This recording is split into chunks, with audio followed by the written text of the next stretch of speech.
아테네와 스파르타 그리고 오라클. 고대 그리스의 역사가인 헤로도투스가 쓴 책 역사는 흔히 페르시아와 그리스, 도시국가들 간의 전쟁에 대한 기록이라고 이해된다.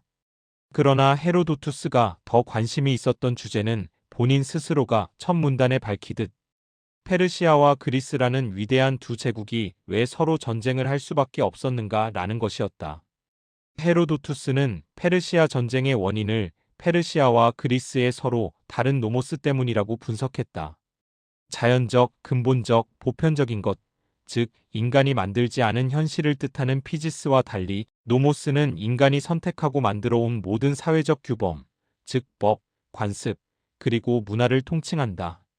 헤로도투스는 페르시아인들과 그리스인들이 왜 각기 다른 헌법과 정치 형태를 선택했는지, 서로 다른 정치적 경험들이 그들만의 어떤 관습과 문화 그리고 삶의 방식을 구성해갔는지, 그리고 이런 노모이들의 차이가 어떻게 전쟁으로 귀결되는지 설명하고자 했다.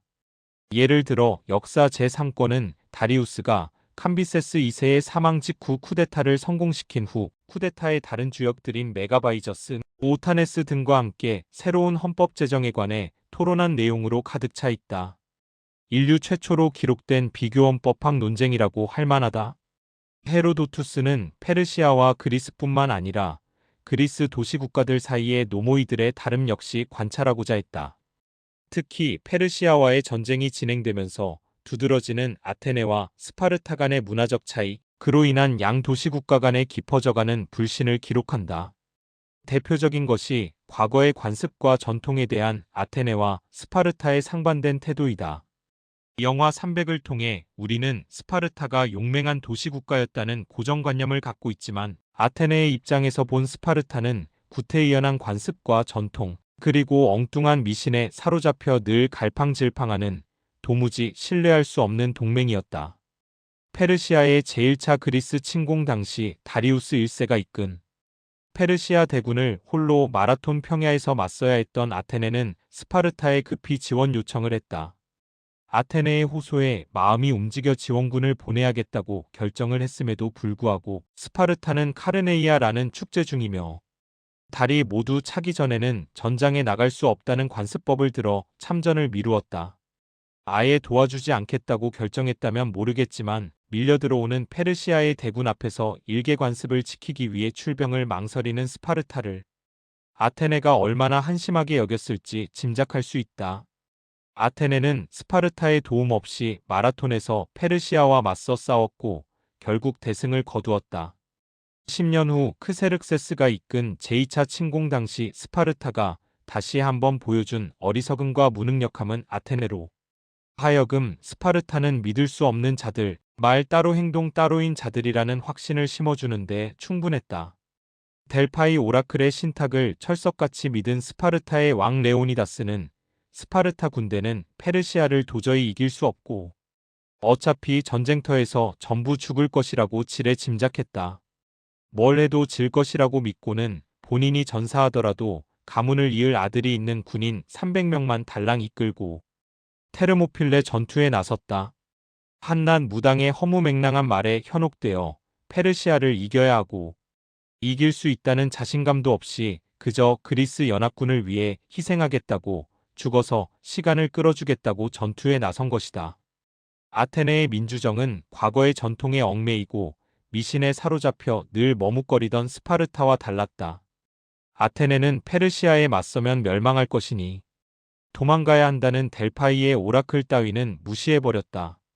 이미 시민들 스스로가 민주주의와 자유를 지키기 위해 페르시아와 맞서겠다고 결정했기 때문이다. 오라클의 신탁은 그저 요식행위였을 뿐 아무런 의미가 없었다. 오히려 페르시아와 싸우다 죽겠다고 오라클에게 따지고 들어 결국 그들이 듣고 싶어하는 신탁을 받아냈다. 과거의 역사와 경험에 기대어 아크로폴리스에 남아있어야 살아남을 것이라는 노인들의 주장들 역시 일축했다. 아테네에서 철수해 거주민 모두를 살라미스로 이주시킨 후 거기서 크세르크세스의 함대와 결판 내겠다는 대담한 결정을 내린 후 지체 없이 실행에 옮겼다. 시민들이 함께 내린 민주적 결정에 반하는 것이라면 오라클 신탁은 한낱 허무맹랑한 무당질에 불과했던 것이다. 헤로도투스는 이렇게 기록한다. 델파이 오라클의 끔찍한 경고조차도 아테네인들로 하여금 그리스를 포기하도록 설득하지 못했다. 아테네인들은 당당하게 일어서서 용감하게 침략자들에게 맞섰다.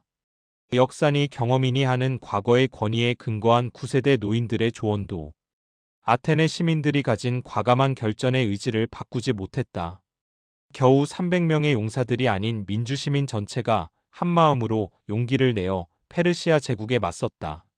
아테네인들은 외부의 적뿐만 아니라 민주주의를 내부에서 좀먹는 과거의 권위, 관습과 전통, 그리고 온갖 미신과 무당들과도 맞서 싸워 승리했다. 그래서일까?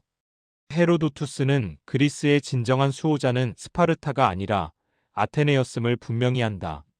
2. 민주주의와 무속. 지난 2024년 12월의 불법 계엄 사태 이후 윤석열 전 대통령 부부와 관련된 이른바 무속 정치 혹은 주술 정치 논란이 본격적으로 수면 위에 떠올랐다. 내란 특검이 윤석열의 계엄 선포와 무속의 연관성은 없다고 결론지었음에도 불구하고 국민의힘 대선 경선 후보 토론회 당시 그가 손바닥에 적은 왕자글씨부터 시작해서 이름을 다 대기도 힘든 여러 도사와 법사들이 대통령과 영부인 주변에서 정치적 영향을 끼쳤다는 소문은 가라앉지 않았다. 역술인이 대통령실 행정관으로 근무했다는 보도마저 있었다. 계엄 선포에 큰 역할을 했다는 전 정보사령관이 전역 후 역술인으로 행세하며 보살이라 불렸다는 사실도 의혹을 더했다. 정치인과 무속, 역술, 관상, 장명, 풍수지리 따위와의 관계는 새롭지 않다. 보수와 진보를 막론하고 정당들이 당사를 옮길 때 풍수사들에게 물어본다거나 정치인들이 대선에 나가기 전에 무속인의 말을 듣고 선친의 묘를 옮겼다는 말은 거의 사실로 받아들여지지 않는가. 최근의 사례들만 봐도 그렇다. 박근혜 전 대통령과 관련된 무속 논란은 워낙 유명하지만 제18대 대선 당시 문재인 후보의 캠프 사무실에서도 무속인을 초청해 대강거리 구판을 벌였다는 보도가 있었다. 2022년 대선 당시 이재명 후보도 무속 논란에서 자유롭지 않았다. 신년 초에 무당 10명이 경북 팔공산에서 소와 돼지를 제물로 바치고 그네 작두굿을 벌였으며 이 구판을 주관한 인물이 당시 민주당 선대위 종교본부 상임고문에 임명되었다는 보도도 있었다. 추문이 있을 때면 누구나 정치인들과 무속의 관계를 비난하지만 따지고 보면 정치인들만 탓할 것도 아니다. 무속과 미신에 깊이 물들어 있는 것은 정치인들만이 아니기 때문이다. 심지어 무속이 전통문화나 민족정신의 원형인 것처럼 주장하는 이들도 존재한다. 한국민 종문화대백과 사전은 무속을 외래 종교가 들어오기 전에 아득한 상고대로부터 한민족의 종교적 주류를 형성하고 있었으며 또 외래 종교가 들어온 뒤로도 민간 신앙으로서 한민족의 기층적 종교현상으로 전승되어 왔다라고 설명한다. 도대체 누구를 두고 한민족이라고 하는 것인지, 뭘 두고 외래 종교라고 하는 것인지, 그리고 무엇 때문에 소위 외래 종교는 폄하되어야 하고 민간 신앙이 존중받아야 하는지 의문이다. 더욱 이해가 어려운 것은 아득한 상고대로부터 내려온 종교적 주류라면 민주주의의 등장 이후에는 가장 먼저 그 권위를 의심하고 검증하고 청산하는 것이 마땅함에도 마치 그 자체로 문화적 가치와 존재의 의미가 있는 것처럼 가정한다는 것이다. 샤머니즘과 민간신앙은 어느 시대, 어느 문화에서나 존재했다. 그러나 민주주의가 진보하고 자유로운 시민들의 공동체가 발전하면서 시민들에 대한 소위 무당, 역술인, 풍수가, 장명가, 관상가들의 가스라이팅은 사라지기 시작했다. 이들이 기능할 수 있는 공간은 이제 황색 저널의 심심풀이 운세랑과 괴담서적, 그리고 공포영화뿐이다. 새해를 맞자마자 기다렸다는 듯이 올해의 운세나 구군을 분석한다는 기사들이 멀쩡한 레것이 언론에 등장한다. 선거철만 되면 언론이 앞장서 누가 왕이 될 상인가를 소위 역술인과 관상가들에게 묻는다. 관상과 풍수를 본다는 이들이 한국을 대표하는 신문에 버젓이 고정 칼럼을 싣는다. 영화를 크랭크인하고 사업체를 열 때마다 고사를 지낸다고 난리다. 그뿐이 아니다. 혈액형으로 성격을 평가하고 뭘 먹고 마셔서 해독을 하며 사주팔자의 시민 개개인의 미래가 예정되어 있다는 유사과학들도 기승이다.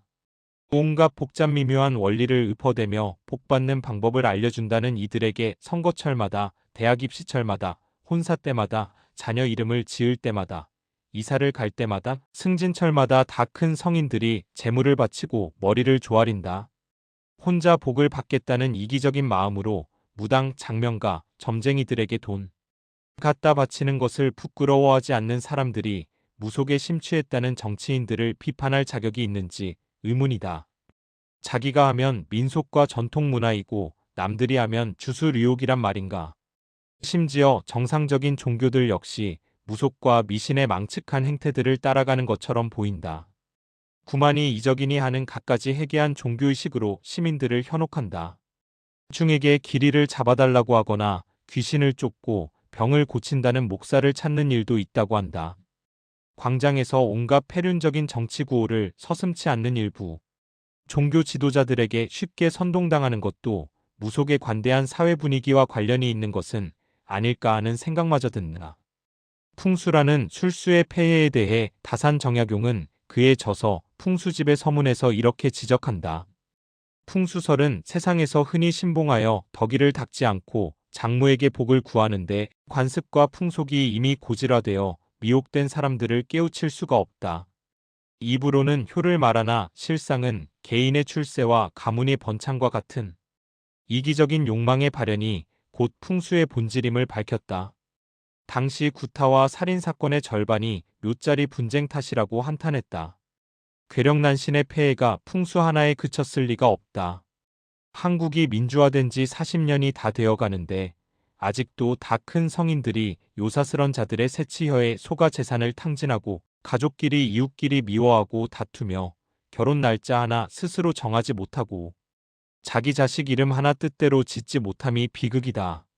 새해에는 한국의 민주주의가 비약적인 진보를 이루길 소망한다. 그를 위해서는 시민 모두가 과거와 단호하게 결별하는 것이 무엇보다 중요하다고 믿는다. 비민주적인 관습과 전통, 그리고 민속의 탈을 쓴 괴이한 미신 및 유사과학들과 과감하게 이를 악물고 단절하는 것이다. 군을 동원해 헌정질서를 마비시킨 대통령을 탄핵하고 구치소로 보낸 저력이 있는 민주시민들이 퇴폐적인 무속과 주술에 현혹당한다는 것은 어불성설이다. 무당과 점쟁이, 장명가에게 바칠 재물이 있다면 그것으로 주위의 어려운 이웃들을 돕는 것이 민주주의이다. 동료 시민들의 삶을 더 낫게 하기 위해 땀을 흘리는 청년 정치인들과 시민단체들을 후원하는 것이 민주주의이다. 음모론과 포퓰리즘을 거절하고 균형 잡힌 시각을 제공하는데 힘쓰는 독립언론들을 후원하는 것이 민주주의이다. 민주주의에 걸맞는 노모스가 살아있는 공동체의 무속과 미신은 애시당초 자리 잡을 수 없다. 이런 공동체의 무속 정치와 주술 정치의 의혹은 존재할 수 없다.